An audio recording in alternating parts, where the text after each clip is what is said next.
오늘 우리에게 주신 하나님의 말씀 로마서 15장 14절에서부터 21절까지 말씀입니다. 한 절씩 교독하시겠습니다. 나의 형제자매 여러분, 나는 여러분 마음에 선함이 가득하고 온갖 지식이 넘쳐서 서로 권면할 능력이 있음을 확신합니다.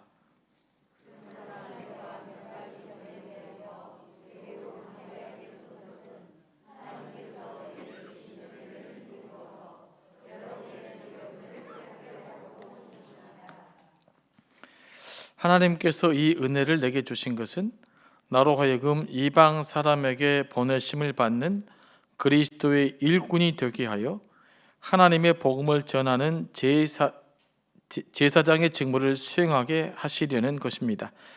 그리하여 이방 사람들로 하여금 성령으로 거룩하게 되게 하여 하나님께서 기쁨으로 받으실 제물이 되게 하려는 것입니다.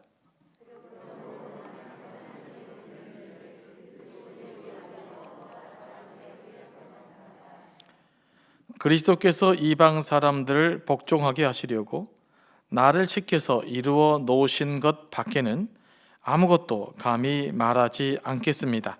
그 일은 말과 행동으로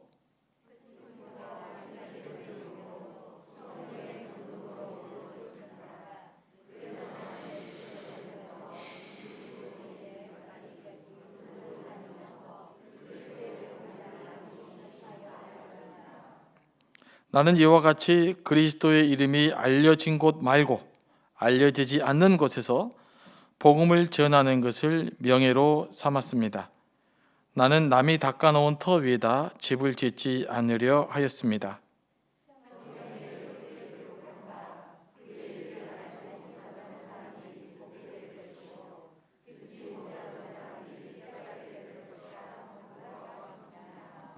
아멘. 말씀을 다시 한번 기도합니다. 성령 하나님, 이 시간도 우리를 감동하여 주시고 또 말씀이 잘 이해되게 하시고 또 말씀의 교훈을 얻어서 우리가 더욱더 주님의 뜻 가운데 살아갈 수 있도록 인도하여 주옵소서. 예수님의 이름으로 기도합니다. 아멘. 드디어 이제 로마서가 마무리되어 가고 있습니다. 사도 바울도 1장에서부터 편지를 쓰면서 이제쯤 이제 로마서를 마무리하려고 글을 지금 정리하고 있는 부분입니다. 이 글을 마무리하면서 사도 바울은 내가 왜 이런 일을 하게 되었는지를 다시 한번 이야기하고 있습니다. 먼저 14절 말씀이죠. 다 같이 한번 읽어보겠습니다. 시작. 나의 형제 자매 여러분, 나는 여러분 마음에 선함이 가득하고 온갖 지식이 넘쳐서 서로 권면할 능력이 있음을 확신합니다. 아멘. 사도 바울이 편지를 마무리하면서 먼저 로마 교인들을 향해서 그들의 장점을 칭찬합니다. 나는 여러분이 마음에 선함에 가득하고 온갖 지식이 넘쳐서 서로 권면할 능력이 있음을 확신합니다. 그러니까 서로에게 신앙적으로 성숙함이 있어서 서로를 권면해서 이렇게 세울 만한 능력이 여러분들에게 있음을 나는 확신합니다 라고 사도 바울이 이야기합니다. 참 사도 바울은 이럴 때 보면 말을 참 잘합니다. 여러분, 말할 때는요 이렇게 해야 돼요. 당신에게 이런 장점이 있습니다. 이거는 사도 바울이 빈말이 아니에요. 실제로 로마 교회는 그런 장점들이 있었습니다. 우리가 누군가에게 권면하고 권고할 때는요 가능하면 좀 긍정적인 방향으로 권면해 주셔야 돼요. 상대방의 장점을 인정하고 그 장점을 잘 살릴 수 있는 방향으로 권면해 주셔야 그 권면이 제대로 된 권면이 됩니다. 그런데 우리는 자칫 잘못하면 권면한답시고 상대방의 단점을 부각시켜서 이걸 고쳐라 라고 이야기할 수 있는데, 물론 그런 권면도 필요하지만 그보다는 가능하면 상대방의 장점을 인정해주고 더 발전시킬 수 있는 방향으로 권면을 해주셔야 돼요. 여러분 자녀에게도 마찬가지고요, 누구에게도 마찬가지입니다. 그런 권면이 매우 유익합니다. 그런데 사도 바울은 지금 그런 식으로 로마 교회의 장점들을 먼저 인정해주고 있습니다. 물론 로마 교인들이 해결해야 될 문제도 있었죠. 유대인들 중심의 사람들과 이방인들 간의 갈등도 있긴 있었어요. 그럼에도 불구하고 그들에게는 뭐가 있었습니까? 마음의 선함도 있었고 또 영적으로 올바른 지식도 있었고 서로를 고면할 수 있는 능력, 성숙함도 있었던 것이죠. 사도 바울은 그 문제에 대해서 뭐라고 이야기합니까? 나는 확신한다라고 말해요. 내가 비록 여러 가지로 고민했지만 당신은 이 고민들을 감당할 만한 능력 있는 교회인 줄로 나는 확신한다라고 사도 바울이 이야기하고 있는 거예요. 물론 사도 바울이 직접 보진 않았죠. 누군가에게 전해 들은 이야기지만 그 전에 들은 이야기가 한 번만 들었을까요? 로마 교회에 대한 이야기를 다양하게 들었는데 그런 장점이 있었다라는 것을 사도 바울이 듣게 된 거죠. 그러니까 로마 교회는요, 누군가가 전도한 교회가 아니에요. 누가 전도했는지도 몰라요. 사도 바울이 전도하지도 않았고 예수님의 제자들 직접적으로 전도한 교회가 아니에요. 누가 세웠는지도 몰라요. 하지만 로마 안에 그리스도인에 모인 교회가 있었다는 거 아니겠어요? 아직까지는 뭔가 제대로 된 지도자는 없었을 테지만 적어도 그들이 말씀을 나누고 서로를 고면하고 자신들의 신앙을 지킬 만한 만큼 성숙한 교회였던 것만은 분명하죠. 사도 바울은 일단 그 문제를 인정하게 된 것입니다.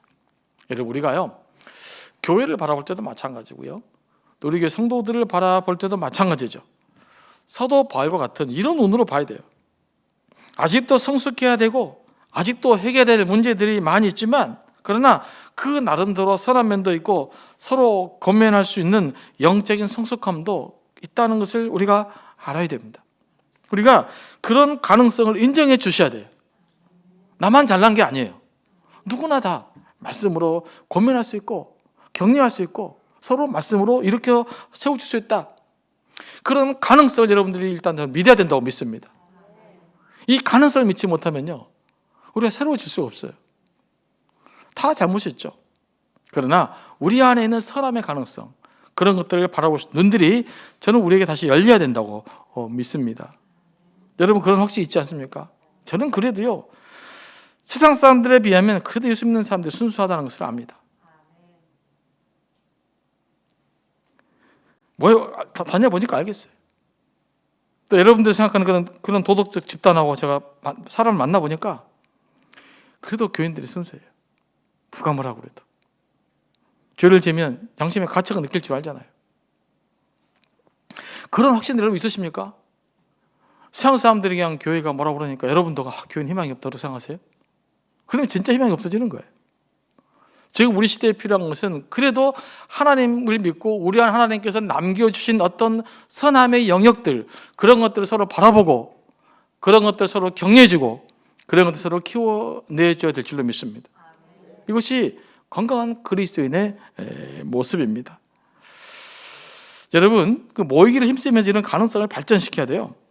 부정적인 것만 바라보는 사람들은요 반드시 부정적인 사람이 됩니다. 이런 것은 아무런 능력을 발휘할 수가 없어요. 그래서 여러분들이 뭔가 좀 새로워지려면 눈을 바꿔야 돼요. 사도 바울이 교회를 바라보던 그런 시각을 우리가 회복해야 될 줄로 믿습니다. 15절 말씀입니다. 그러나 내가 몇 가지 점에 대해서 매우 담대하게 쓴 것은 하나님께서 내게 주신 은혜를 힘입어서 여러분의 기억을 새롭게 하려고 한 것입니다. 되게 사도 바울이 글을 마무리하려고 그래서 그런지 모르지만 아주 겸손모드로 지금 계속 표현하고 있어요. 사도 바울은 자신이 로마 교인들에게 내가 뭔가를 새롭게 가르치려는 것이 아닙니다. 이미 당신들이 알고 있는 것을 내가 다시 한번 기억나게 하고 이런 것을 좀 새롭게 정리하려고 합니다 라고 표현을 해요. 그래서 아주 겸손하게 권면하는 태도로 지금 편지를 마무리하고 있습니다. 삶은요 그 마무리가 중요해요. 뭐든지 마무리할 때는 잘 마무리해야 됩니다. 과정 속에서는 뭐가 있을 수도 있고 강할 수도 있고 뭐 그러지만 이게 뭔가를 일을 끝맺음하고 마무리할 때는요 항상 부드럽게 선한 열매가 맺어갈 수 있도록 늘 합력하여 서로를 이루는 방향으로 서로를 이롭게 세우는 방향으로 모든 일들은 마무리돼야 돼요. 무슨 일에도 마찬가지입니다. 공동체 일을 하든지 무슨 사역을 하든지 항상 마무리가 중요해요. 어떻게 해요? 서로 격려해 주는 쪽으로 마무리가 돼야 돼요. 그래서 피드백을 할 때 자 이제 반성합시다. 그래서 들어놓고 막 잘못한 사람 막 지적하잖아요. 두 번 다시 피드백 안 합니다. 왜냐하면 그런 소리를 듣고 싶어 하는 것이 아니거든요. 어떻게 해서 잘한 점을 더 잘해볼까? 미진한 점을 더 잘해볼까? 이런 면에서 피드백을 해야 되는데 우리는 마치 무슨 피드백 하자 그러면 그래 뭘 잘못하는 걸 지어가자 이래가지고 하다 보니까 그런 피드백은 도움이 안 되거든 실은. 그러니까 안 해버리는 거예요. 그래서 여러분 이 모든 것들도 늘 마무리를 잘 해야 된다. 어떤 일을 피드백할 때도요, 고민하고 이야기할 때도 그래 이 사람이 뭘 잘못했다, 이게 행사가 뭐가 모순됐다, 이거 지적하는 모임이 아니에요 원래. 그러니까 많은 사람이 착각을 해가지고 그러다 보니까 없어져 버리는 거예요. 어떻게 하면 격려하고 서로 어떻게 잘할 것인가, 이런 부분들에 맞춰져야 유익하게지는 것이죠. 사도 바울은 마지막에 겸손하게 잘 정리하면서 로마 교인들을 이렇게 세우면서, 물론 뭐 다음 주도 말씀을 좀 보겠지만 그러면서 로마서가 크게 정리가 딱 되는 모습들을 볼 수가 있어요. 우리도 그런 것들을 좀 배워야 됩니다. 16절에 중요한 말씀입니다. 다 같이 한번 읽어보겠습니다. 시작. 하나님께서 이 은혜를 내게 주신 것은 나로 하여금 이방 사람에게 보내심을 받은 그리스도 예수의 일꾼이 되게 하여 하나님의 복음을 전하는 제사장의 직무를 수행하게 하시려는 것입니다. 그리하여 이방 사람들로 하여금 성령으로 거룩하게 되게 하여 하나님께서 기쁨으로 받으실 제물이 되게 하시려는 것입니다. 아멘. 사도 바울은 이로써 자기가 왜 지금 편지를 쓰고 있고 자기가 지금 무슨 일을 하고 있고 어떤 일을 하려고 하는지를 다시 한번 이야기하고 있습니다. 사도 바울은 먼저 복음을 전하는 자신의 직분을 누가 어떻게 주셨다고 말씀합니까? 하나님이 은혜로 주셨다고 고백합니다. 자신이 나서서 뭔가를 하려고 하는 것이 아니라 하나님께서 붙들려서 어쩔 수 없이 이 일을 하게 되었다라는 표현이에요. 사도 바울은 본인이 자발적으로 내가 뭐 은혜를 받고 하나님께 뭐 공덕을 받기 위해서 내가 뭐 이렇게 헌신한 것이 아니에요. 복음에 붙들렸다라고 말해. 바울은 복음을 전하는 사람들을 잡으려는 사람이었어요. 그러니까 바울의 의지는 뭐였습니까? 원래부터 전도자가 아니에요. 예수 믿는 사람들을 잡아다 감옥에 가두는 것이 바울의 사명이었고 자기 의식이었어요. 근데 이 의식이 예수 그리스도를 만나면서 바뀝니다. 눈이 멀어져 버리고 또 아나니아를 통해서 다시 눈이 뜨게 하는 과정을 통해서 하나님의 일방적 은혜를 사도 바울이 경험하게 된 거예요.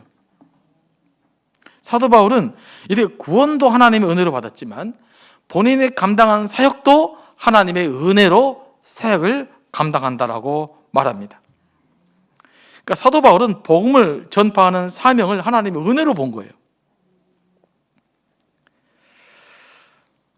바울은 복음을 그렇게 열심히 전했으면서도 본인 자신을 사역의 주체라고 한 번도 생각하지 않았어요. 그는 철저히 하나님의 도구로서 사역을 한 것입니다. 바울에게 있어서는 철저히 사역의 주체는 하나님이셨어요. 자기는 그저 복음을 수행하는 일꾼에 불과했어요. 이게 사도 바울의 정체성이었습니다. 우리도 이런 사도 바울의 마음을 회복해야 될 줄로 믿습니다. 여러분들은 무슨 일을 하더라도 아무리 위대한 일들을 감당하더라도 그것은 여러분들이 주체인 것은 아니에요. 여러분들은 그저 하나님의 일꾼으로서 예수 그리스도의 일꾼으로서 모든 사역을 감당한 줄로 믿습니다. 이 믿음이 너무너무 중요해요. 그래서 사도 바울이 끝까지 복음의 사명에 대해서 흔들림 없이 지킬 수 있었던 것입니다. 그러면 하나님께서 바울을 부르신 목적이 무엇입니까? 오늘 본문에 기록되어 있는데 사도 바울은 복음을 전하는 제사장 직무를 수행하기 위함이다라고 말하고 있어요. 바울은 복음을 전하는 일을 제사장적인 직무라고 보았습니다. 왜 그랬을까요? 제사장의 직무가 뭡니까? 제사를 통해서 하나님과 인간 사이를 중지하는 역할을 하는 거죠. 이제는 복음 그 자체가 하나님과 인간과의 중보 역할을 대신 해버려요. 예수를 믿게 되면 그 복음의 능력으로 하나님 우리가 중재가 이미 되는 거죠. 그러니까 더 이상 제사장 없이 중재 역할을 가능하게 됐어요. 뭐 때문에요? 복음 때문에. 그러므로 복음을 전하는 자가 이미 제사장 역할을 하는 셈이 되는 거예요. 바울은 또한 교회의 지도자였으니까 제사장의 직무를 더 적극적으로 하는 사람이었어요. 그런 의미에서 바울은 자신을 제사장 직무를 수행하는 자로 봤던 것입니다. 복음을 전하는 자는 지금도 제사장적 직무를 수행하는 거예요. 그 복음을 받아들이는 사람은 주님과 우리와의 관계가 연결되기 때문에 그래요. 바울은 굉장히 사명의식이 강한 사람이죠. 또 그런 바울의 제사장의 직무가 구체적으로 무엇이었는가?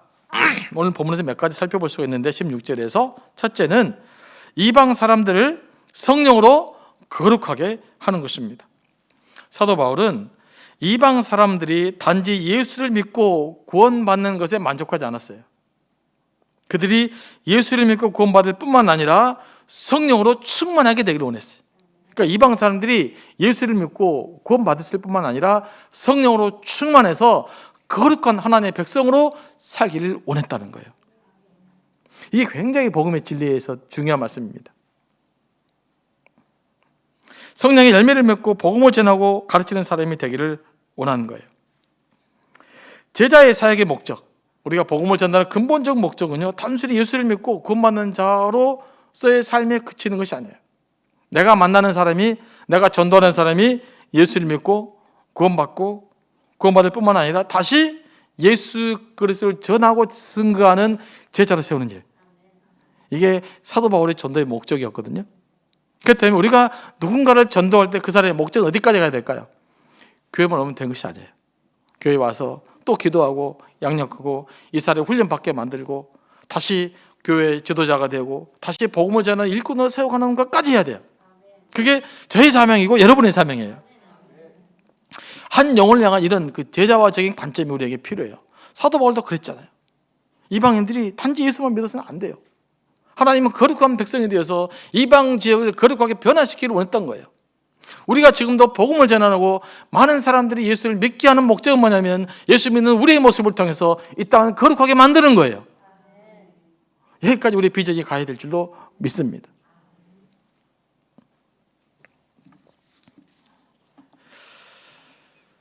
이것을 제자는 제자라고 하죠. 이것이 하나님께서 우리를 부르시는 목적이고 모든 성도를 부르시는 목적입니다. 두 번째는 뭐라고 기록되어 있습니까? 6절 말씀 보면 하나님을 기쁘시게 하는 제물이 되게 한다라고 말씀하고 있어요. 로마서 11장 1절 말씀 생각나죠.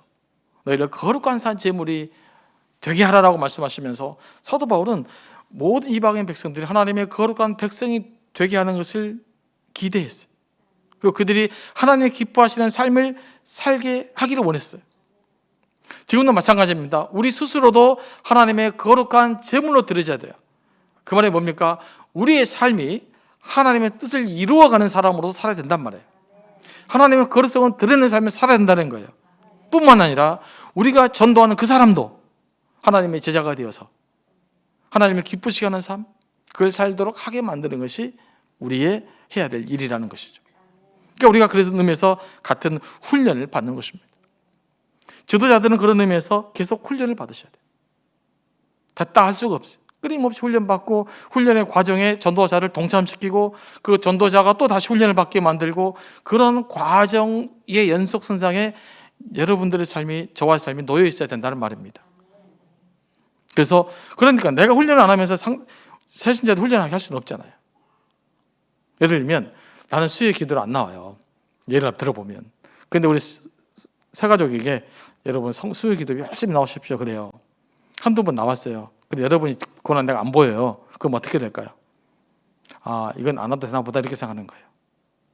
그래서 지도자들은, 교회 리더들 이런 의식을 갖고 여러분들이 예배에 참석해야 돼요. 그러니까 적어도 우리 장로님들이 되시고 권사님들이 되시고 안수집사님 되시잖아요. 그러면 나의 필요와 상관없이 예배 충실해야 돼요. 실은 은혜가 하나도 안 돼도 나와야 돼요. 네, 은혜가 제로가 돼도 나와야 돼요. 왜 그럴까요? 내가 나와야 다른 성도들이 나오기 때문에 그래요. 내가 훈련을 해야 다른 성도들이 훈련을 하기 때문에 그래요. 내가 안 나와버리면, 내가 무너지면 함께 무너지는 거예요. 그런 의미에서 다시금 예배가 회복되는 일에 여러분들이 저는 헌신해야 될 줄로 믿습니다. 그것이 교회를 살리는 길이기 때문에 그래요. 그런데 이러한 삶은 제자들에게만 요구되는 것이 아니라 하나님을 믿는 모든 사람들에게 요구되는 거예요. 유대인이 됐든 제자가 됐든 이방인들이 됐든 우리들은 이 일들을 잘 감당해야 될 줄로 믿습니다.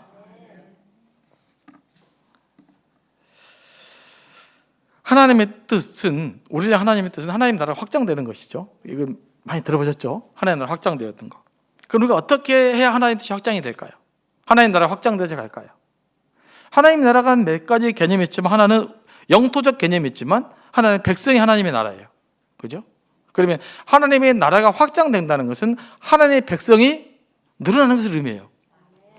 그런 의미에서 교회는 물론 부흥리 자체를 너무 또 여기에 목숨 걸면 안 되지만 적어도 교회의 방향성은 하나님의 백성이 늘어나는 거예요. 우리 훈련을 통해서. 방향성은요. 그리고 우리가 그것을 꿈꿔야 돼요. 우리가 성도가 한 사람 한 사람 모여서 우리 교회가 부흥한다는 것이 아니에요. 하나님의 백성이 늘어나게 하는 것. 이것은 우리 교회의 기본적인 사명이라는 거예요. 그럼 어떻게 또 하나님의 그 나라가 이 땅 가운데 임하게 됩니까? 통치권이 확립이 되면 돼요. 그러면 하나님의 통치권이 어떻게 확립이 될까요? 하나님의 명령을 순종하는 사람이 있을 때 하나님의 통치권이 확보되는 거예요. 그러니까 하나님의 말씀에 순종하는 사람들이 많아질 때 하나님 나라가 이 땅 가운데 성취되는 거예요.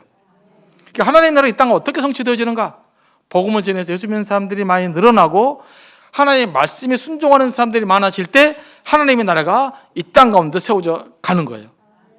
그런 의미에서 우리는 하나님 나라를 꿈꾸고 하나님을 기대하고 하나님 나라를 소망해야 될 줄로 믿습니다. 여러분, 하나님 나라를 꿈꾸시기 바랍니다. 그래서 그런 의미에서 우리는 예배 회복을 위해서 다시금 애써야 될 줄로 믿습니다.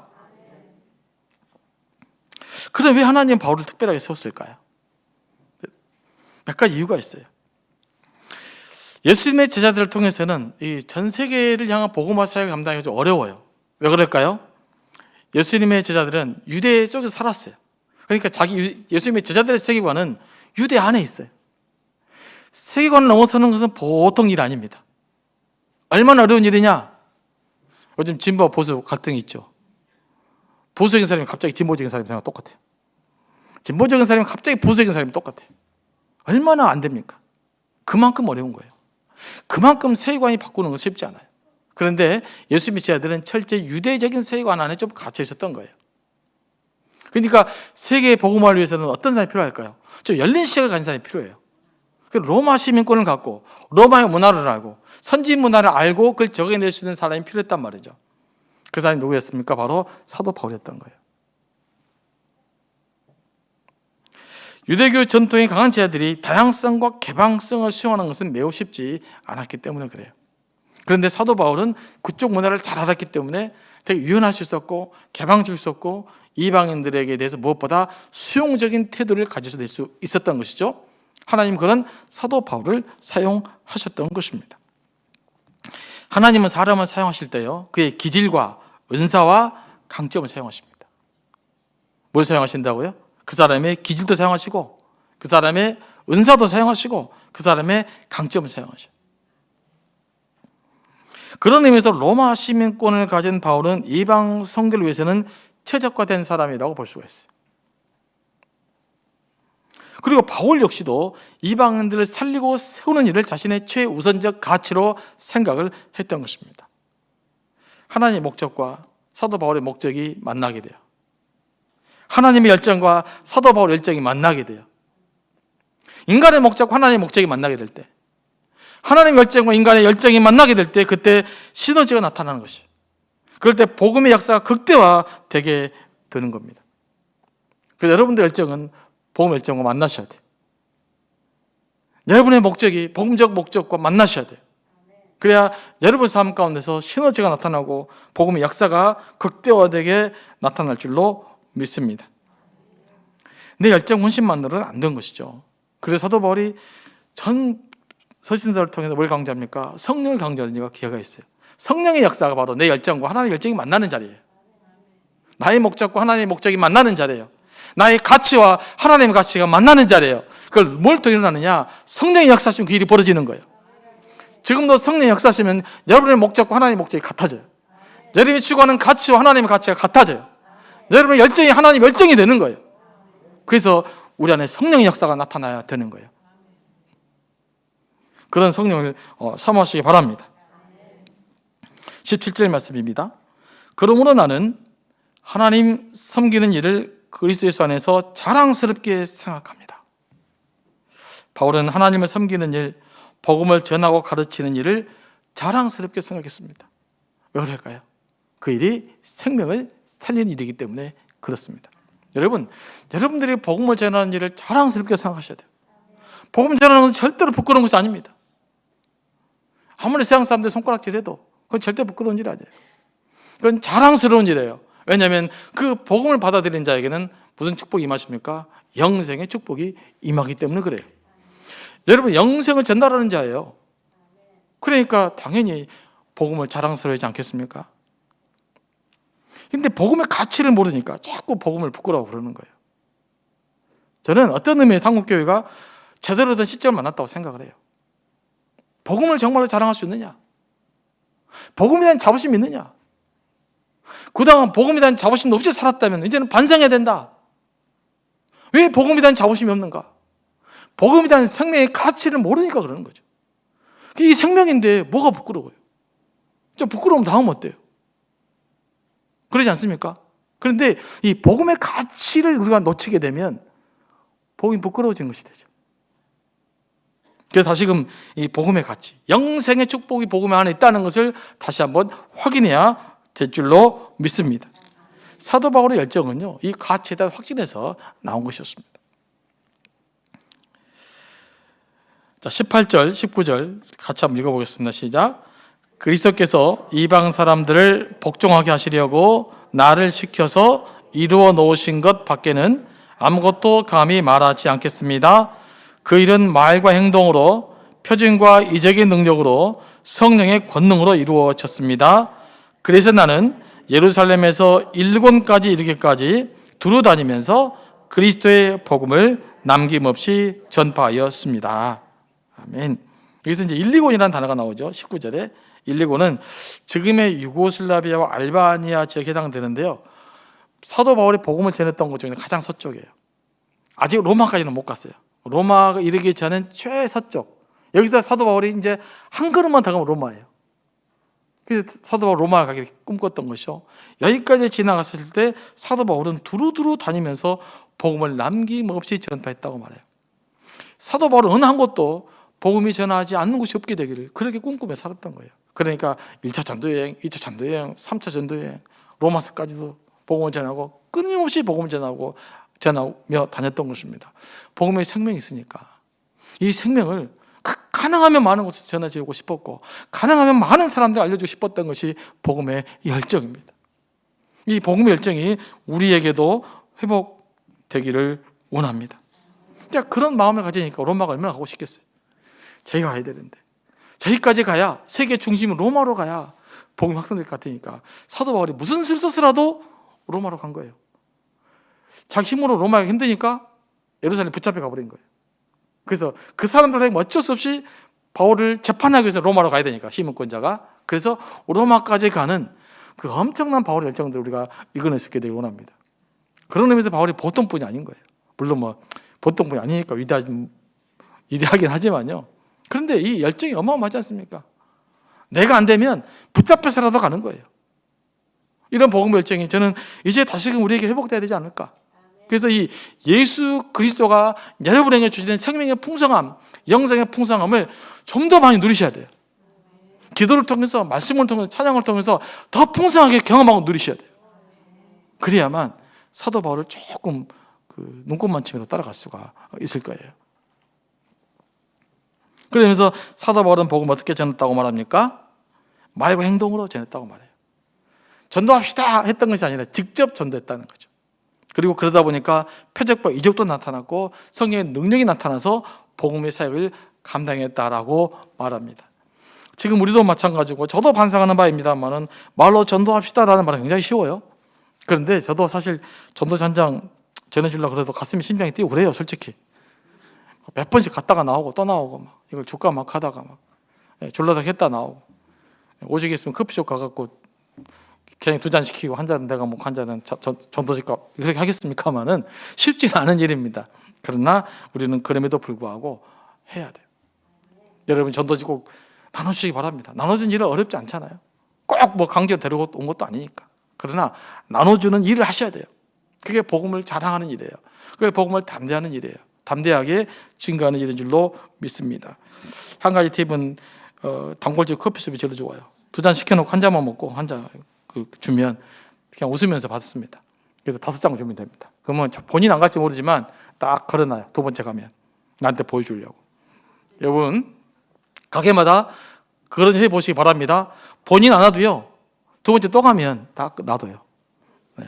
또 커피숍 또 사고 또 하나 사주면 여러분 10,000원 쓰면 한 10대 장 갖다 놓을 수 있습니다.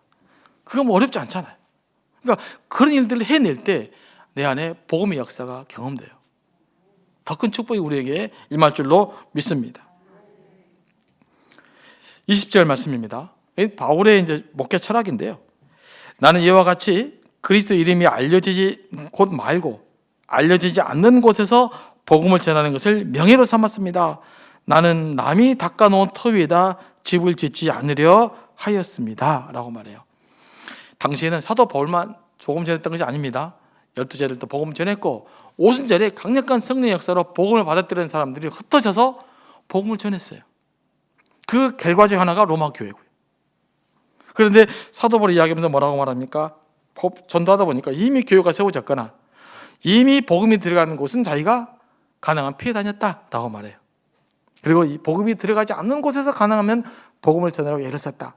이것이 나의 자부심이다, 명예다라고 이야기한 것입니다. 사도 바울은 복음을 열심히 전했지만요, 굉장히 또 예의가 있고 도덕이 있어요. 그렇잖아요. 남들이 이미 전해준 그것은 가능한 피해 다녔단 말이에요. 이미 복음이 심어진 곳, 그는 가능하면 돌아다니지 않았단 말이에요. 가능하면 복음이 없는 곳을 돌아다녔단 말이에요. 그러면 그렇기 때문에 사도 바울이 그렇게 많은 교회를 돌아다니면서 교회를 세워갈 수가 있었고 유럽 교회의 기초를 닦을 수 있었던 것입니다. 저는 이 말씀을 묵상하면서 한 가지 제가 적용한 것은 뭐냐면 교회 사역을 해도 도덕성을 갖춰야 돼요. 우리끼리도. 교회 안에서 서로 지켜야 될 예의가 있는 거예요. 교회들끼리 서로 지켜야 될 선이 있는 거예요. 그런데 막 전도한답시고 막무가내로 전도하면 저는 그건 아니라고 생각을 해요. 가능하면 그 품위를 잃지 않아야 됩니다. 가능하면 그리스도인다운 전도를 해야 돼요. 그래서 만나봤는데 다른 교회 열심히 다니고 있다. 그럼 어떻게 해야 될까요? 네, 거기에 잘 다니십시오. 그래야 돼요. 우리가 오시오. 그게 별론 같은데. 그러면 안 됩니다. 왜냐하면 궁극적으로 교회는 하나예요. 그리스도 안에서. 우리는 그 큰 그리스도 안의 교회 하나인 교회가 서로 사랑하는 교회라는 이름으로 또 하나씩 개별적으로 분리되어 있지만 궁극적으로 예수 그리스도 안에서 하나입니다. 한번 생각해 보십시오. 우리 교회만 잘 되고 다른 교회가 다 죽었어요. 그럼 하나님 입장에서 볼 때 그것이 선입니까 아닙니까? 아니잖아요. 우리도 잘 되고 다른 교회도 부흥해야죠. 그래야 하나님 나라가 확장이 되는 거죠. 다른 교회가 무너지고 우리 교회만 잘 되면 하나님 나라가 입장에서 볼 때 확장이 아니에요. 그래서 이거는 건강한 선교가 아닌 거예요. 우리가 이제 한국 개신교가 잘못했던 것이 이 부분에 우리가 좀 해결해야 돼요. 막 지교회 중심으로, 개교회 중심으로 막 우리 교회만 성장하려고 했던 거. 우리 교회만 해야 된다는 거. 저도 목회자로서 우리 교회 부흥하면 참 좋아요. 더 많이 오면 좋겠어요.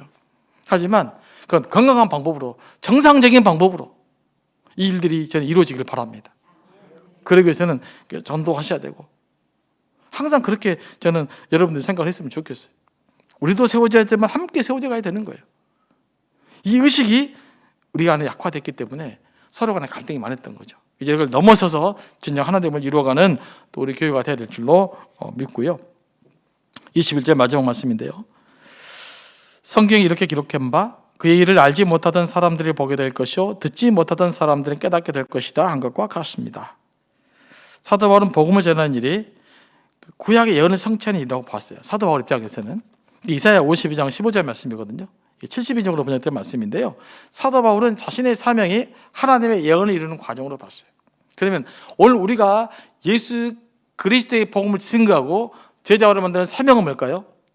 예수께서 우리에게 맡겨진 지상 명령을 성취하는 과정이 있는 거예요. 그러니까 우리의 전도를 통해서 하나님 뜻이 이 땅 가운데 또 온전하게 이루어지는 거예요. 그게 좀 핵심적인 방법이 뭐냐? 땅끝까지 복음을 전하는 거예요. 모든 민족을 제자로 삼는 거예요. 우리 이웃들에게 복음을 전하는 거예요. 이 일들을 통해서 하나님께서 우리에게 맡겨진 지상 명령이 성취되어져 가기 때문에 우리는 이런 관점으로 복음적 사역을 해야 될 줄로 믿습니다. 이 마음이 잘 회복되어서 우리 안에 복음의 뜨거운 역사가 일어나게 되기를 원합니다.